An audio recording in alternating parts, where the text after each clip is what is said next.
I remember the exact moment everything changed. Though I suppose most betrayals have an air of suddenness when, in reality, the cracks have been forming for months or even years. But at the time, it felt like my world was upended in a single heartbeat. I was sipping my morning coffee, a precious moment of quiet before my twin boys, Adam and Asher, would tumble down the stairs demanding waffles and cartoon time when my phone started buzzing incessantly. Normally, I'd have ignored it because mornings were sacred. Yet something in the pit of my stomach twisted when I saw Kathy's frantic text. "Anna, check Instagram now!" I felt a wave of nausea before I even unlocked my phone. It's odd how the body sometimes knows the truth before the mind can catch up. My heart pounded, and the screen lit up with a bright snapshot of James, my husband of 12 years, on a beach. He was wearing dark sunglasses, hair ruffled by a tropical breeze, and he had an arm around a woman I immediately recognized as Emily. She was a junior marketing associate at the same firm where James worked, someone he'd casually mentioned only a handful of times. I'd had no reason to suspect her until now. The caption under the photo read, "When the universe finally gets it right," followed by a wave emoji and a red heart. Tagged in the post? James himself. He hadn't even cared to untag. The coffee mug slipped from my hand, shattering on the tiled floor. It was almost too perfect a metaphor. Like the sudden fracture of my marriage, splintering into sharp shards that threatened to cut me if I dared to pick them up. I didn't even realize I was crying until I saw my reflection in the glossy black screen of my phone. My cheeks glistened with tears, and my breath came in short gasps. Shock does that. It grabs hold of your lungs and won't let go. Seconds later, as if on cue, I heard the thunder of little feet from upstairs. Adam stumbled into the kitchen, rubbing sleep from his eyes. He looked down at the shattered mug, and then up at me, his brow furrowed. "Mommy, what happened?" I opened my mouth, but no sound came out. This was not a moment I wanted to share with my 8-year-old. "It's nothing," I finally managed, forcing what I hoped was a reassuring smile. "Just drop my mug. Go watch cartoons, honey. I'll clean this up." He lingered for a moment, clearly not buying my attempt at normalcy, then shuffled away with a shrug. I stared at the photo on my phone again, my mind racing with questions that demanded answers, each more painful than the last. How long had this been going on? Why didn't I see it?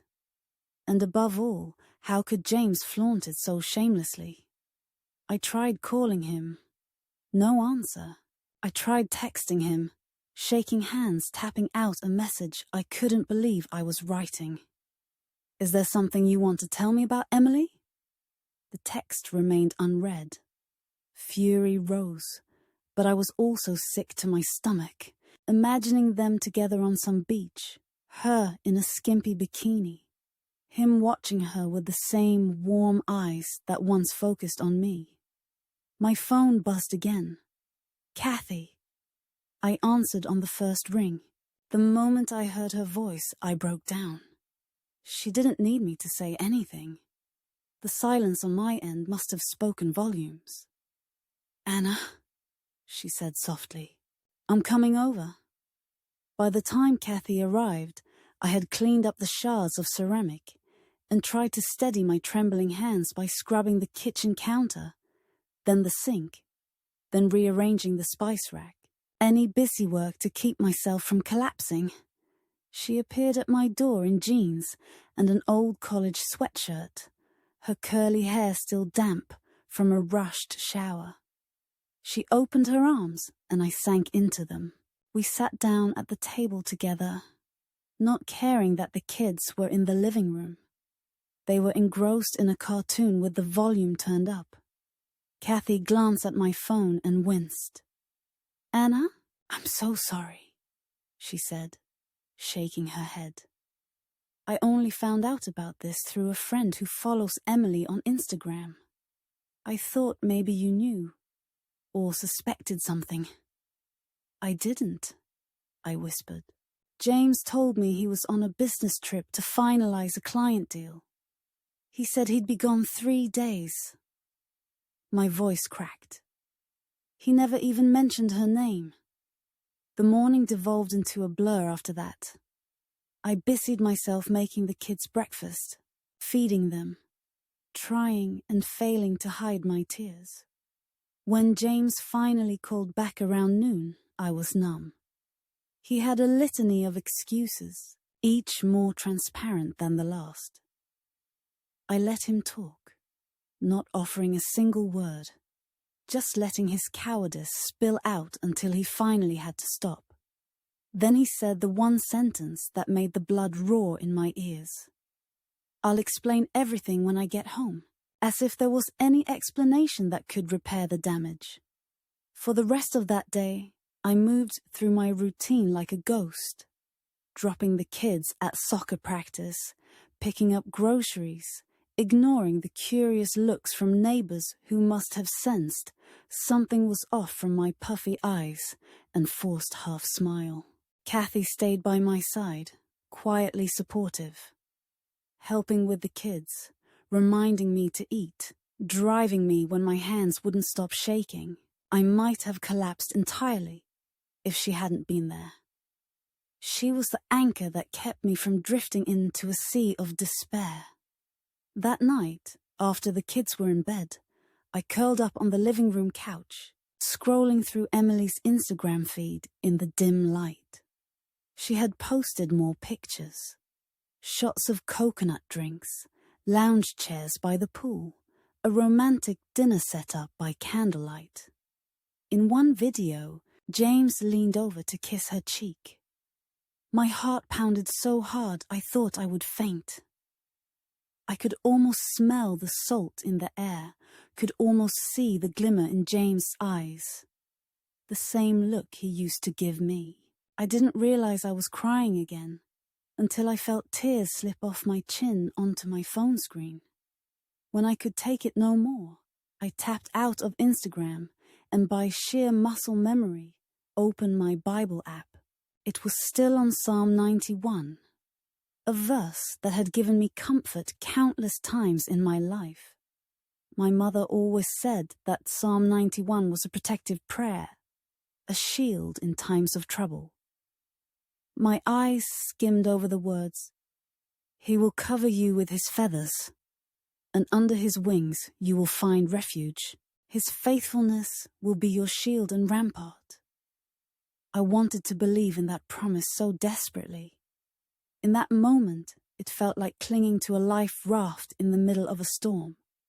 But the fury inside me was too great.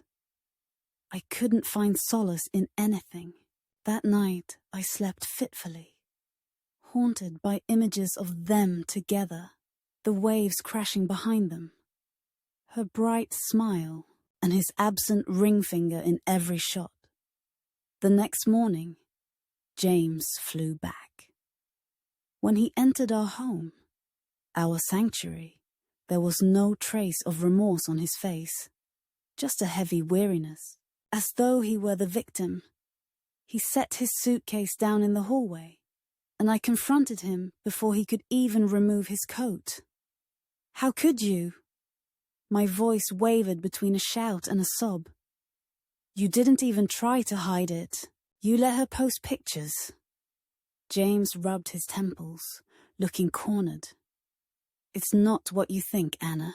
You know how social media can blow things out of proportion. Emily's just a friend. The trip was business." He had the gall to feed me such a weak lie. It nearly set me on fire. Business? That caption sure looked personal. Or do your work trips now involve heart emojis and romantic dinners for two? He tried to placate me. Anna, calm down. Let's talk about this rationally. Rationally. The word made me laugh bitterly. Was it rational to find out my husband was gallivanting around a tropical paradise with another woman through Instagram? Was it rational that he clearly didn't care if everyone in the world knew? I told him to sleep on the couch. That night, I cried until I was empty. The following days were a blur of tense silences and forced interactions, mostly for the kids' sake. James tried to play it off as a misunderstanding, but he didn't put any effort into it.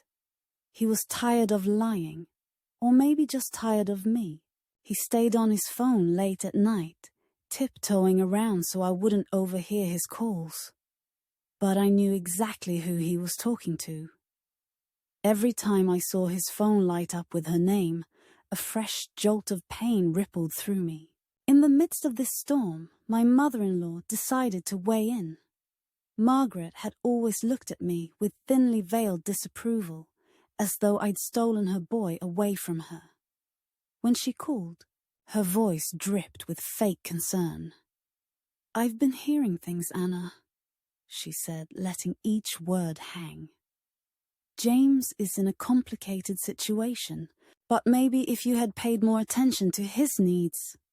I hung up. I couldn't endure a lecture about how I, the ambitious career woman, had somehow driven James into another woman's arms. The guilt was not mine to bear, and I wasn't going to stand for her insinuations. Yet her words stung. They burrowed into my thoughts, echoing whenever I found a quiet moment. Was I to blame? Had I been too busy balancing motherhood, my job as a financial consultant, and my desire for independence? Rationally, I knew that I wasn't responsible for his betrayal, but late at night, doubt can be persuasive. Kathy insisted I come to a Pilates class with her to get my mind off the chaos at home.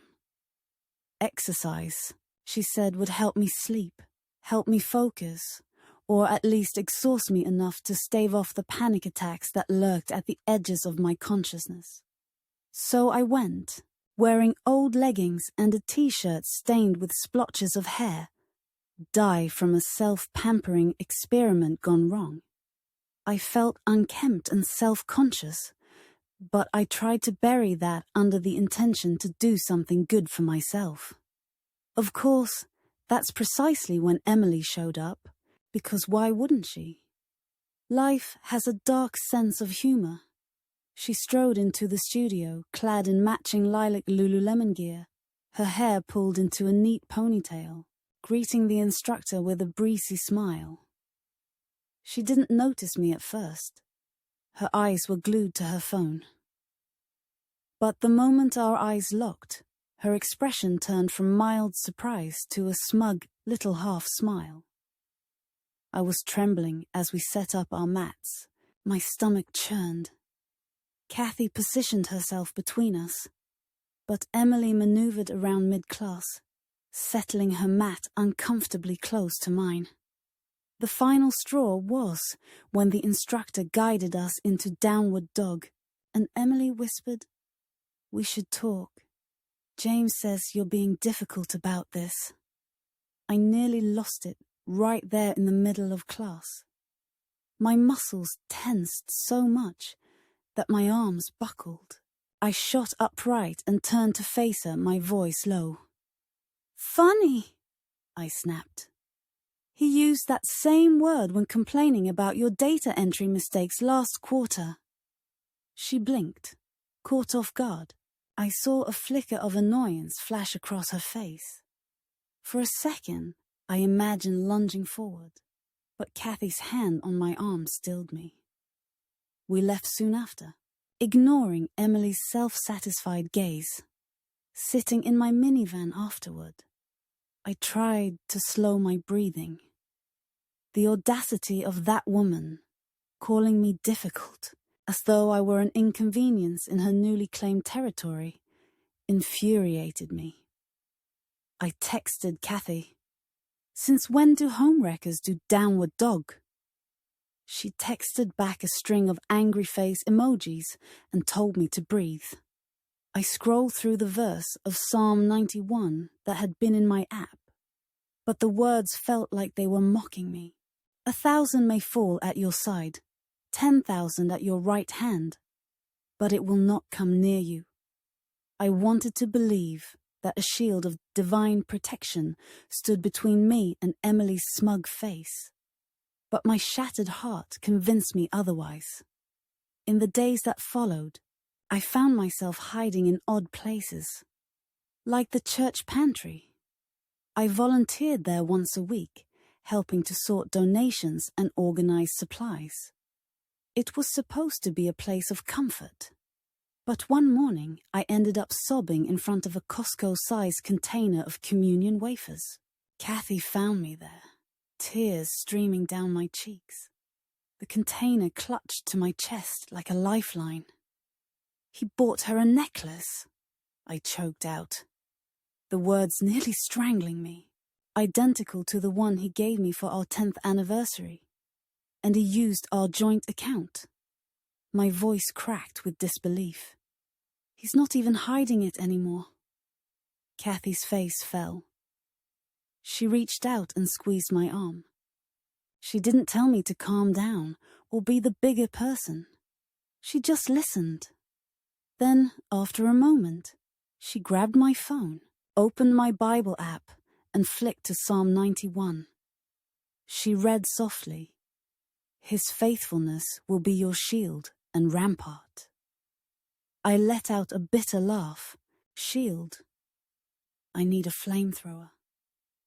She gave me a sad smile, then closed the app. I understand, Anna, but you can't let them win by sinking to their level. That night, James came home late. The kids were already asleep. He mumbled a greeting and went to the couch. I stood in the hallway, looking at him, wanting to scream, wanting to demand answers, an apology, anything. But all I felt was numb. Suddenly, I understood that no apology could salvage my trust.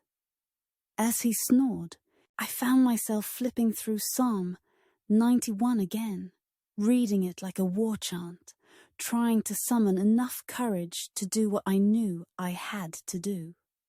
The words about God's protection, about finding refuge under his wings, gave me just enough strength to start drafting an email. A searing note to my divorce lawyer, CCing HR, about James's client expenses in the Bahamas. If he thought he could destroy me, I would show him that I refused to go down quietly. The confrontation went nuclear soon after. Emily barged into my office, my territory, eyes red-rimmed from tears that had smeared her mascara. She pointed an accusatory finger at me, her voice dripping with anger. "How dare you report us? You're ruining his career." I leaned back in my chair, trying to stay composed, though adrenaline coursed through my veins. Funny. I thought adultery did enough damage to reputations on its own. The words tasted both sour and satisfying. Security escorted her out when she started yelling. I watched her flail, eyes wild with desperation. In that moment, I felt a surge of power, but also a pang of sorrow that it had come to this. This woman and I could have been co-workers, or even friends in another life. But here we were, locked in a war neither of us wanted to concede. When the echo of her shouts died away, I collapsed into my office chair, hands trembling. I pulled open my desk drawer, rummaging for tissues or something to calm my nerves, and my worn leather Bible fell out. It opened to Psalm 91 again. The pages creased from repeated reading. My eyes alighted on, "You will tread on the lion and the cobra. You will trample the great lion and the serpent." I inhaled sharply, letting the words settle into my bones, a promise of victory over predators, no matter how cunning or savage. That afternoon, I texted James a single line. "The lioness keeps the house. Meet my lawyer tomorrow." The exhilaration of standing up for myself mingled with heartbreak. I was calling time on a marriage I once cherished, a life we had built together. But every time I recalled that Instagram post, every time I remembered him brushing off my pain, any lingering hope of reconciliation splintered. The following weeks were agonizing. Divorce is never just paperwork. It's the dismantling of a shared dream. I got a flurry of calls from Margaret, from James's older sister, from well-meaning acquaintances, all urging me to reconsider to save the marriage. Some quotes from the Bible were hurled at me as if I alone was responsible for the union. "God hates divorce," said one sanctimonious relative. And I would retort in my mind, "God also hates infidelity, last time I checked." James vacillated between anger, sorrow, and indifference. One day, he threatened to fight me for custody of the kids. The next, he'd shrug and say he'd pay whatever child support was necessary. His words felt like barbs designed to wound me, to see how much I would break before I surrendered. But I didn't break. I recognized that I had already endured the worst of it. Discovering the betrayal, the humiliation of it going public, the heartbreak of losing the man I thought I knew. Whatever came next would be survivable. I started meeting with my divorce lawyer, Linda, a competent woman in her 50s, who had a reputation for being fierce in negotiations. She guided me through every step, from drafting the petition to figuring out child custody arrangements. It helped that the evidence of James's affair was splashed all over social media. Emily had posted countless photos and stories of them together, some of which were time-stamped and geolocated, more than enough proof that he had misrepresented work trips. It took only a few depositions and HR reports to confirm that James and Emily had indeed billed personal expenses to the company. The corporate higher-ups were furious. James ended up suspended pending further investigation, and Emily was quietly let go. In the midst of these legal and corporate firestorms, I tried to maintain normalcy for my boys. Adam and Asher were old enough to sense tension, but too young to grasp the full meaning of the upheaval. They asked why Dad wasn't around much, why Mum seemed to cry in the bathroom sometimes. I did my best to reassure them that no matter what, they were loved. That was my greatest priority, to shield them from as much pain as possible. Kathy was a godsend, stepping in to help with school drop-offs, soccer practices, and weekend outings, ensuring the kids had reasons to laugh. Meanwhile, James and I communicated primarily through lawyers. Occasionally, he'd show up unannounced at the house, eyes rimmed with sleeplessness, looking for something intangible, maybe closure or absolution. Once, I was in the kitchen preparing dinner, the kids upstairs, when I heard him quietly open the front door and step inside. "Anna?" he called, voice subdued. "We need to talk." I turned off the stove and met him in the living room. He looked around as though expecting to see remnants of his old life in disarray. The pictures of us together on the mantel were gone, replaced by framed drawings the boys had made at school. The ring on my finger was gone too. For a moment, neither of us spoke. He finally broke the silence. "I messed up," he said, voice thick with regret. "I don't know how to fix it." I felt a pang of sadness. Despite everything, he was the father of my children, the man I once loved enough to marry. You can't, I whispered, tears burning at the corners of my eyes. There's no going back. He dropped his gaze.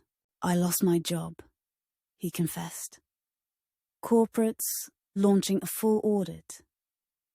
Emily, she's gone. She's blaming me for everything. The flicker of bitterness in his voice was painful to hear, but I couldn't offer comfort. I'm sorry, I managed to say. And part of me was. Not for him exactly, but for the shattered illusions, for the tragedy of throwing away a stable family for a fleeting affair. But you need to leave, I added, my voice firm. We're not married anymore, James, not in the ways that matter. He nodded, eyes glistening. Then he walked out without a fight. I stood there, heart pounding, realizing that whatever faint hope for reconciliation might have lurked in my subconscious was now entirely extinguished. In the weeks that followed, I finalized the divorce. The court granted me primary custody of the boys, with James allowed visitation. We agreed he would pay child support. As for the marital assets, I kept the house. He moved in with a friend, or so I heard. The heartbreak in the kids' eyes when we explained that Daddy wasn't living with us anymore was excruciating. Yet I stood my ground. I refused to paint James as the devil incarnate in front of them. They deserved a relationship with their father. But I also refused to pretend that our marriage was simply on a break. I told them the truth in words they could handle. Mum and Dad love you both very much, but we can't live together anymore. Healing became my everyday focus. I discovered that true recovery wasn't a single moment of triumph or a neat Hollywood ending. It was showing up for work with the puffy eyes and still powering through client meetings. It was waking up in the middle of the night from nightmares of James and Emily on that beach and telling myself to breathe. It was reading Psalm 91 every morning, letting the promise of God's protection seep into my weary soul. Whoever dwells in the shelter of the Most High will rest in the shadow of the Almighty. That line became my mantra. I whispered it as I vacuumed dog hair off the couch, as I picked up the kids' Legos, as I calculated the bills, trying to stretch my budget now that James's income was gone. I prayed for the strength not just to survive, but to become someone new, someone unafraid. 6 months passed. There was a corporate scandal that made headlines for a while. CEO's affair sparks corporate shakeup. James wasn't the CEO, but the salacious details about him and Emily were dragged into the media coverage. As it turned out, multiple top executives had used company funds for personal trips. The day that story broke, I was on a beach, but not the same one where James had snapped those Instagram photos. I'd taken Adam and Asher on a little vacation, determined to reclaim my own sense of peace. Kathy was there too, armed with sunscreen and a bright yellow beach umbrella. We laughed as the boys built sandcastles, the gentle sound of waves lapping at the shore. I felt my phone vibrate and glanced down to see a breaking news alert about the scandal. I pressed delete without bothering to read the details. It was over. That life, that heartbreak, belonged to the past. Kathy handed me a virgin pina colada, winking. "How's that Psalm 91 working out for you?" she teased, remembering how I used to cling to it like a lifeline. She knew, perhaps better than anyone, the depth of my anguish, and the way scripture had become both my shield and my battle cry. I sipped the drink and let my gaze drift to the horizon. A calm had settled over me, one I never thought possible in the midst of such devastation. Not hiding in it anymore, I murmured. But it sure fortified me. That moment on the beach was a turning point. It was the first time I felt genuinely free, unburdened by the wreckage James had caused, unafraid of the future. The kids' laughter filled the salty air, and I felt hopeful, truly hopeful. Like the storms that had raged were now behind me, replaced by the gentle whisper of possibilities. Yes, storms could come again. Life is unpredictable. But I had discovered my own resilience, tested by betrayal and heartbreak, forged by an unshakable faith that had carried me through even when my anger felt more potent than my prayers. And I realized something profound. The safest shelter isn't found in a man's arms or his carefully curated lies. It is found in the God who sees your rage and calls it holy.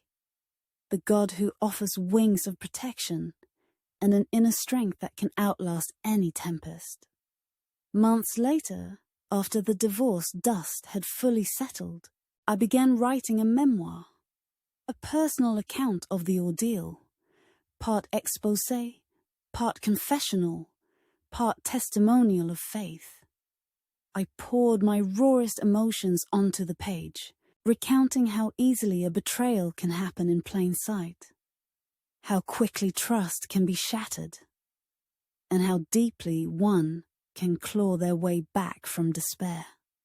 I detailed every sob in the church pantry, every knife twist of seeing James and Emily plastered on social media, every bedtime story I read to my boys with tears brimming in my eyes. And I ended it with Psalm 91, the prayer that walked me through the valley of betrayal and into the light of a new beginning. The final line read, "The safest shelter isn't in a man's lies, but in the God who sees your rage and calls it holy."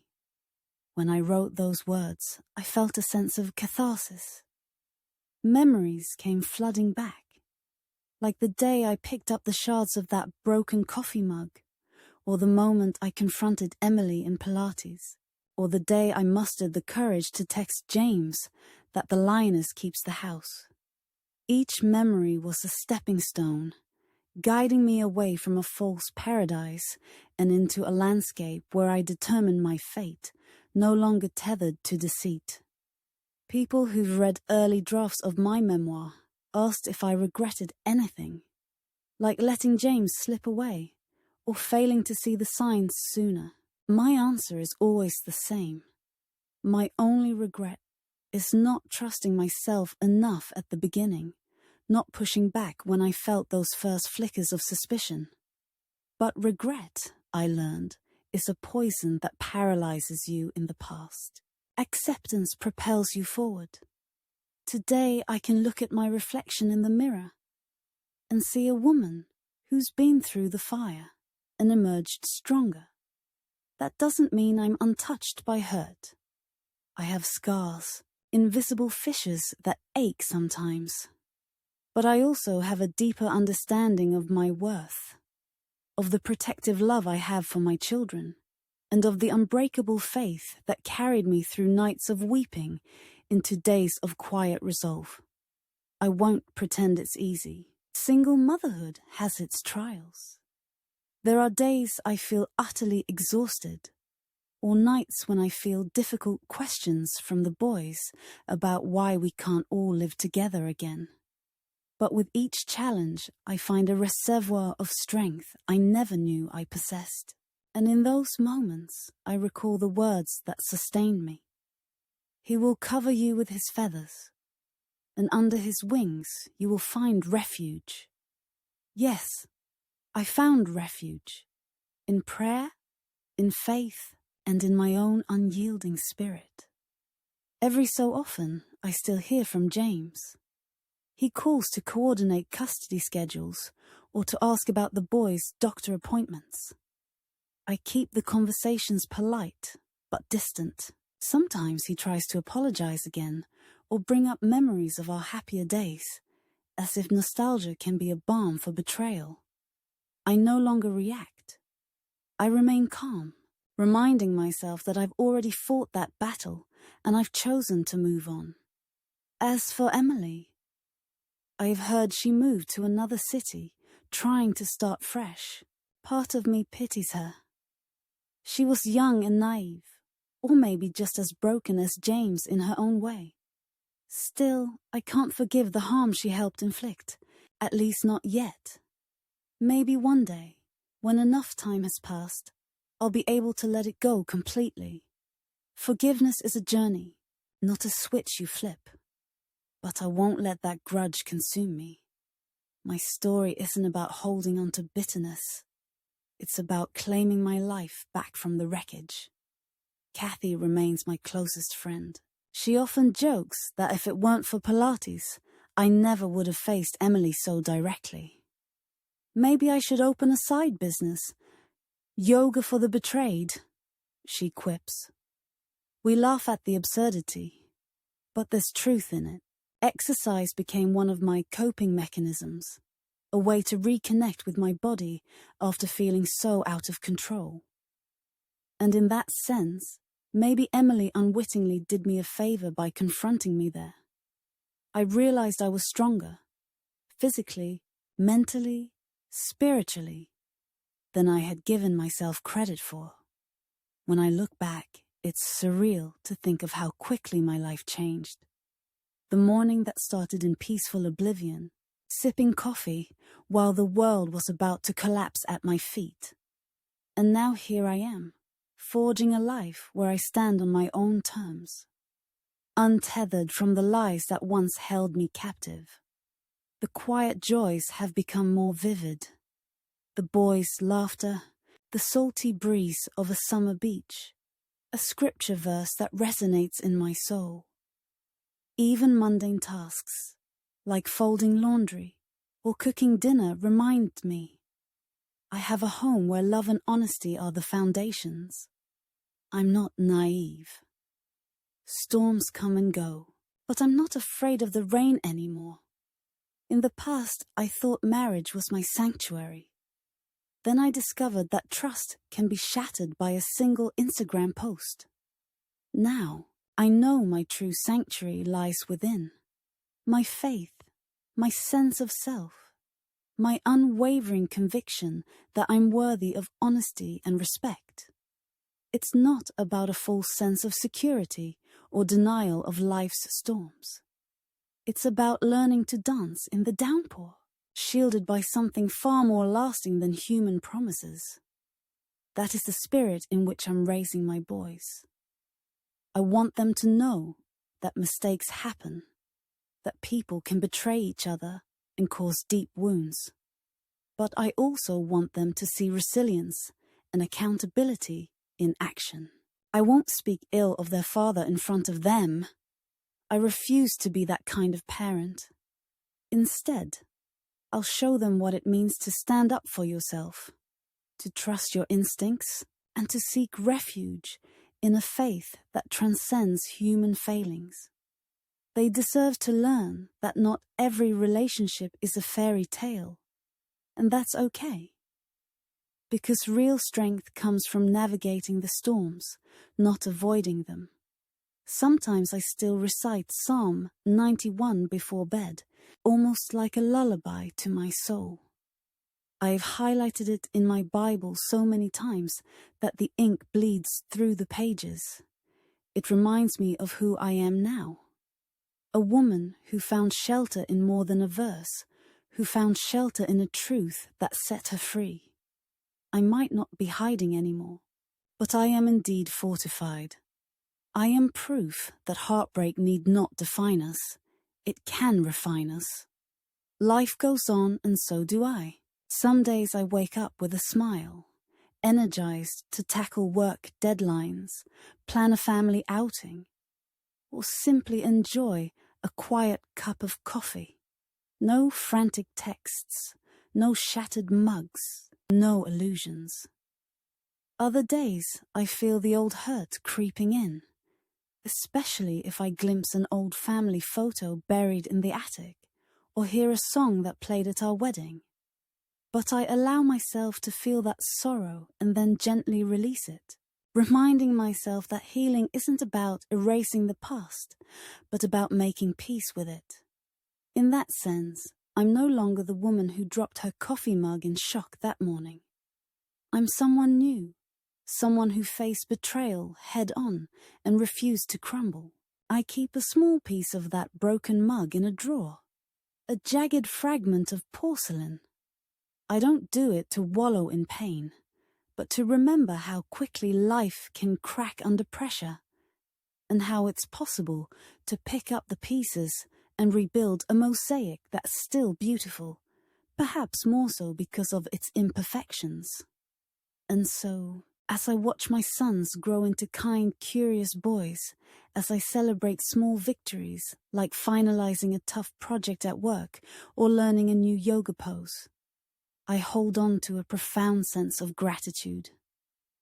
Gratitude that I discovered the truth, painful as it was. Gratitude that I wasn't alone, that I had a friend like Kathy, and that my faith proved more durable than I ever imagined.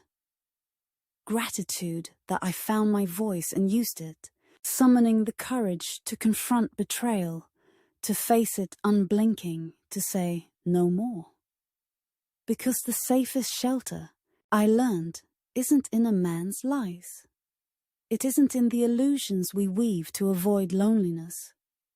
It isn't in social media posts that flaunt fairy tale romances while reality rots underneath. The safest shelter is in a God who sees every tear and hears every scream of rage and still calls us beloved. It's in the quiet resilience that says, "This storm will not devour me. I am stronger than the waves that threaten to capsize my life. And if there's one thing I know for sure, it's that I am living proof of Psalm 91's promise. I am living proof that betrayal can be survived, that dignity can be reclaimed, that faith can be a shelter in the darkest nights. And that, in the end, the storm of deception is no match for a truth that stands unshakable.